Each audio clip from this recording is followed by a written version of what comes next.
জব্বারের বলি খেলা ঘিরে প্রতি বছর 11, 12, 13 বৈশাখ 3 দিন লাল দিঘির আশপাশ জুড়ে জমজমাট মেলা বসলেও এবারের চিত্র ভিন্ন। মূল সড়কে দোকানপাট বসতে না দেয়ায় আগের সেই আমেজ নেই। তারপরও প্রতি বছরের মতো ঢাকা, খুলনা, রাজশাহী সহ দেশের বিভিন্ন স্থান থেকে পণ্য সামগ্রী নিয়ে এসেছেন বিক্রেতারা। দোকান বসাতে না পেরে অলস সময় পার করছেন তারা।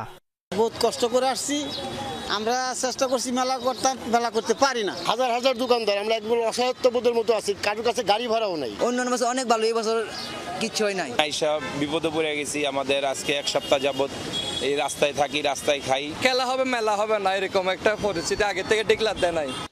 মাটির তৈরি পণ্য, তৈজসপত্র, হস্তশিল্প, ফুল, ফল, খেলনা, খাবার, ফার্নিচার সহ হরেক রকম পণ্য নিয়ে বিচ্ছিন্নভাবে বসেছে কিছু দোকান।